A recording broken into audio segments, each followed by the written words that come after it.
बिस्मिल्लाहिर्रहमानिर्रहीम। अस्सलामु अलैकुम माय डियर स्टूडेंट्स, मैं आपका इस्लामिया टीचर मोहम्मद आमिर महमूद आपको खुश आमदीद कहता हूँ। आज हम आफाक के प्लेटफॉर्म से आफाक सन सीरीज़ की इस्लामियात ग्रेड 5 का सबक नंबर 3 पढ़ेंगे। आज के सबक में हम बाब अव्वल से हिफ्ज़ कुरान मजीद में से सूरतुल कुरैश की तिलावत करेंगे। आपने ये वीडियो लेसन मुकम्मल तवज्जो के साथ देखना ताकि जब आप इसको कंप्लीट कर लें तो इस काबिल हो जाएं कि सूरतुल कुरैश को दुरुस्त तलफ़्फ़ुज़ और रवानी के साथ पढ़ सकें, हिफ्ज़ कर सकें, नमाज में और नमाज के अलावा भी पढ़ सकें। माय डियर स्टूडेंट्स, कुरान मजीद की तिलावत के आदाब हम पिछली जमातों में भी सीखते आए हैं। एक बार फिर इनकी रिवीजन करते हैं कि हमेशा पाक साफ और बावजू होकर तिलावत करनी चाहिए। कोशिश करें कि बाअदब तरीके से बैठें, रुख हमारा किबला की जानिब हो, ताउज़ और तस्मिया पढ़कर आगाज़ किया जाए, दुरुस्त तलफ़्फ़ुज़ और रमूज़ औक़ाफ़ की पहचान के साथ तिलावत की जाए, ठहर ठहर कर, और हरूफ की मुकम्मल अदायगी के साथ तिलावत की जाए, तवज्जो, इत्मीनान और समझ कर पढ़ा जाए। माय डियर स्टूडेंट्स, सूरतुल कुरैश 30वें पारे में मौजूद है। इसकी कुल 4 आयात हैं, 1 रुकू है।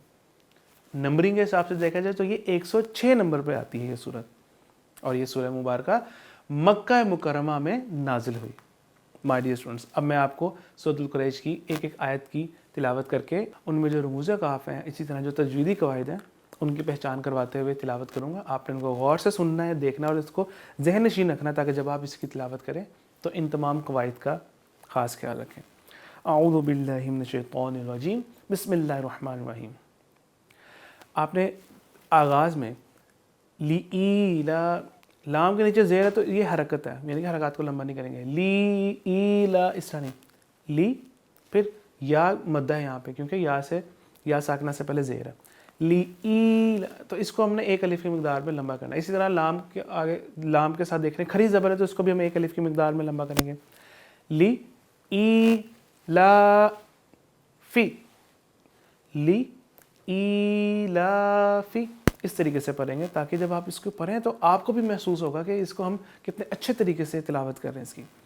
ली ई ला फी कुरैश, कुरैश। अब यहाँ पे वक्फ कर रहे हैं हम, इसलिए हम इसको लंबा करेंगे 3 से 4 आयत, 3 से 4 अलिफ की मिकदार के मुताबिक, तो ताकि यहाँ पे ये मद्दे लीन का कायदा मुकम्मल हो सके। खौफ रुफ़े मुसल्ले तो इसको हम पुर पढ़ेंगे, कुरैश नहीं बल्कि उरैश, इस तरीके से। लाम अलिफ, ये जो रमूज़ काफ़ है यहाँ पे हम वक्फ़ी कर सकते हैं और मिला कर भी पढ़ सकते हैं। इसके बाद अगली आयत, ईलाफ़िहिम रिहलतश्शिताइ वस्सैफ़। हा को हम वाज़े करके पढ़ेंगे। खरी ज़बर का आपको मैंने जैसे पहले बताया, एक अलिफ की मिकदार में हमने इसको लंबा किया। और रिहलतश्शिताइ, यहाँ पे मद्द मुत्तसिल है, क्योंकि अलिफ के बाद एक अलिफ के ऊपर एक तो मद है और दूसरा फिर हमज़ा है, और हमज़ा इसके साथ है, तो यहाँ पे हम 4 से 5 अलिफ की मिकदार में अपनी आवाज़ को लंबा करेंगे। रिहलतश्शिताइ वस्सैफ़, स्वाद को हम पुर पढ़ेंगे। और इसी तरह रमूज़ काफ़ यानी कि जीम, यहाँ पे हम वक्फ़ भी कर सकते हैं और मिला के भी पढ़ सकते हैं, दोनों सूरतें जायज़ है। मद्द मुत्तसिल का मज़ीद आपको बताता चलो। मद का लफ्ज़ी माना खींचना, यानी कि लंबा करना, दराज करना।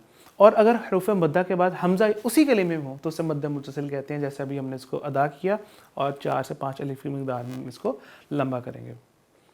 फलियअबुदू, बा के ऊपर सिर्फ पेश है तो इसको लंबा नहीं करना, लेकिन दाल वाव पेश है तो इसको हम एक अलिफ की मिकदार में लंबा करेंगे। फलियअबुदू रब्ब हाज़ल बैत, बैत पे मद्द लीन का कायदा लगेगा। दाल को हम उसमें सिटी की आवाज़ नहीं आएगी। अल्लज़ी, और या पे मद है तो इसको हम लंबा करेंगे। तो रूफ़े मुस्तालिया इसको हम पुर पढ़ेंगे। अल्लज़ी अतअमहुम मिन जू', मिन पे हमने नाक में आवाज़ लेकर गए हैं, हमने इसको गुना किया क्योंकि यहाँ पे इख्फा का कायदा लग रहा है।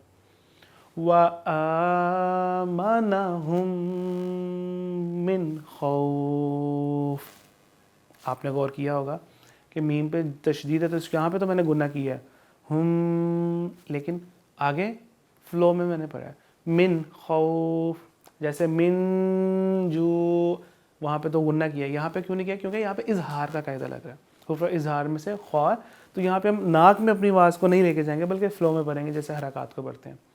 وَآمَنَهُم مِّن خَوْفٍ. آخر میں آئین کی علامت یعنی کہ یہاں پہ رکوع مکمل ہوا. آپ نے ان تمام قواعد کا رموز وقاف کا خاص خیال رکھتے ہوئے تلاوت کرنی ہے، بار بار تلاوت کرنی ہے تاکہ آپ کو اچھے طریقے سے پریکٹس ہو جائے اور آپ اس کو زبانی یاد کر کے نماز میں اور نماز کے علاوہ بھی تلاوت کر سکیں. جزاک اللہ خیرا.